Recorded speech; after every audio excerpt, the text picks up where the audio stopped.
বিসমিল্লাহির রহমানির রহিম। আসসালামু আলাইকুম। মাননীয় স্পিকার, আপনাকে ধন্যবাদ।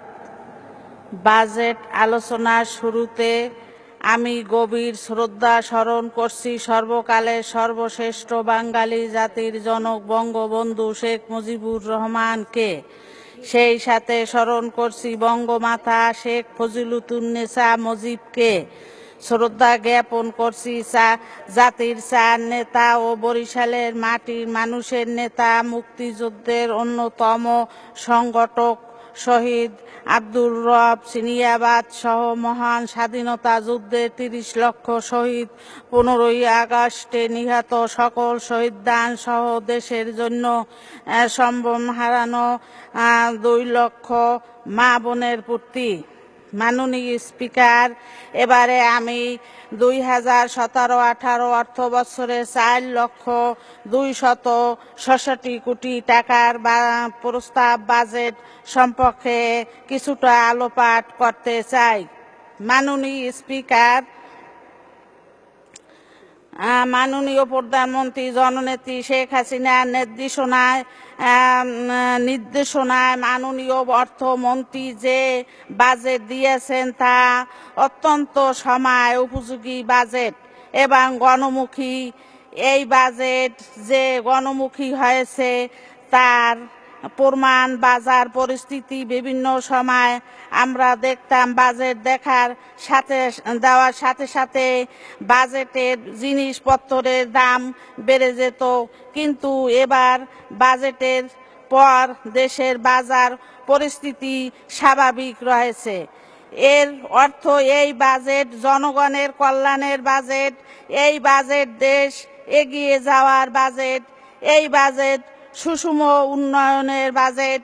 এই বাজেট ২০২১ সালের আয়ের দেশের মধ্যম আয়ের বাংলাদেশের মধ্যম আয়ের দেশের পরিণত হওয়ার বাজেট। তাই এই রকম একটি সুন্দর গণমুখী বাজেট প্রদানের জন্য মাননীয় প্রধানমন্ত্রী জননেত্রী শেখ হাসিনা ও মাননীয় অর্থমন্ত্রীকে আমার এলাকাবাসীর পক্ষ থেকে আন্তরিক অভিনন্দন জানাই।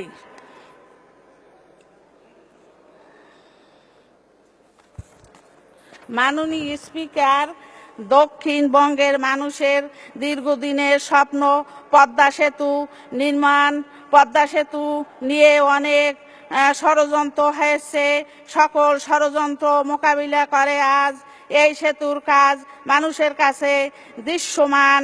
২০১৮ সালে এই সেতু দিয়ে দক্ষিণ পশ্চিম অঞ্চলের মানুষ চলাচল করতে পারবে।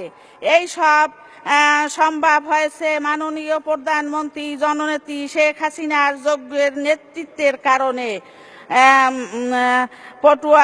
মাননীয় পটুয়াখালী জেলার মেডিকেল কলেজ প্রতিষ্ঠা করা হয়েছে। পায়রা তৃতীয় সমুদ্র বন্দর এবং তৃতীয় ১৩২০ মেগাওয়াট ক্ষমতার বিদ্যুৎ কেন্দ্র স্থাপনের কাজ শুরু হয়েছে এবং দ্রুত গতিতে এগিয়ে চলছে। লেবুখালী সেতু নির্মাণ কাজ দ্রুত এগিয়ে চলছে।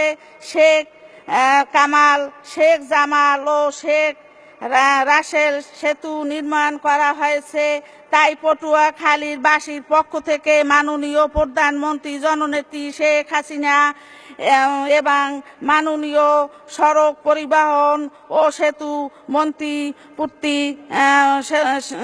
মন্ত্রীর প্রতি কৃতজ্ঞতা জানাই। মাননীয় স্পিকার, মাননীয় প্রধানমন্ত্রী জননেত্রী শেখ হাসিনা সরকার দেশ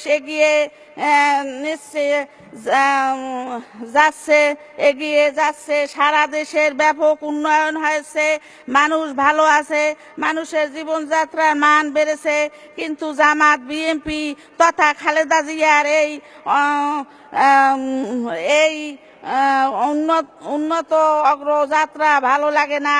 তাদের ভালো লাগে দেশের মানুষকে হত্যা করতে, দেশের অর্থনীতিকে ধ্বংস করতে, দেশের অগ্রযাত্রাকে থামিয়ে দিতে। কিন্তু তারা যতই ষড়যন্ত্র করুক কখনো তারা সফল হবে না। কারণ জনগণ এই খুনি খালেদা জিয়াকে আর দেখতে চায় না।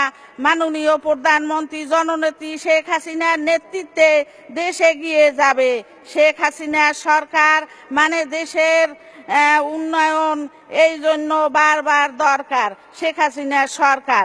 আমরা বিশ্বাস করি আগামী 2019 সালের নির্বাচনে বাংলার মানুষ নৌকায় ভোট দিয়ে জননেত্রী শেখ হাসিনাকে টানা তৃতীয়বারের মতো প্রধানমন্ত্রী নির্বাচিত করবে ইনশাআল্লাহ।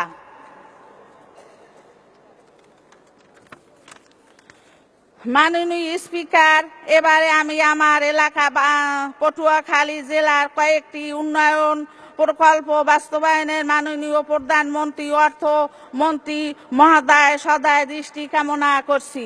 মাননীয় প্রধানমন্ত্রী পটুয়াখালীতে একটি মেডিকেল কলেজ দিয়েছেন, যার কার্যক্রম এখন অস্থায়ীভাবে পটুয়াখালী সদর হাসপাতালে চলছে। একটি আধুনিক ও পূর্ণ অঙ্গ মেডিকেল কলেজ স্থাপনের লক্ষ্যে মেডিকেল কলেজ ক্যাম্পাসটি শহরের মধ্য দক্ষিণ দিকে নির্মাণ করা হলে পর্যাপ্ত জায়গায় পাওয়া যাবে, যার ফলে প্রয়োজনীয় অবকাঠামো নির্মাণ করা সহজ হবে এবং সাধারণ মানুষের ভালোভাবে চিকিৎসা সেবা প্রদান করা যাবে। তাই পটুয়াখালী মেডিকেল কলেজটি জেলা শহরের মধ্য দক্ষিণ দিকে একটি স্বতন্ত্র জায়গায় স্থাপনের জন্য মাননীয় প্রধানমন্ত্রী ও স্বাস্থ্যমন্ত্রী মহোদয়ের কাছে জোর দাবি জানাই এবং সাথে সাথে পটুয়াখালী মেডিকেল কলেজের নাম শেখ রাসেল মেডিকেল কলেজের নাম করণের জন্য জোর দাবি জানাই।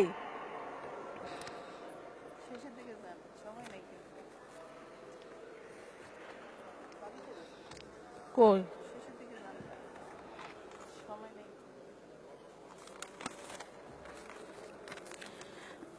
পটুয়াখালী জেলা সদর উপজেলা, মির্জাগঞ্জ উপজেলা ও দুমকি উপজেলা কাঁচা রাস্তা সমূহ কার্পেটিং দ্বারা পাকা করার জন্য অনুরোধ করছি। পটুয়াখালী জেলা সদর উপজেলা, মির্জাগঞ্জ উপজেলা, দুমকি উপজেলা প্রতিটি ইউনিয়নের বিদ্যুতের ব্যবস্থা করার জন্য অনুরোধ করছি। পটুয়াখালী লোহালিয়া নদীর উপর এলজিটির চলমান সেতুর কাজ বন্ধ আছে, এটি দ্রুত শেষ। ধন্যবাদ মাননীয় সদস্য আপনাকে।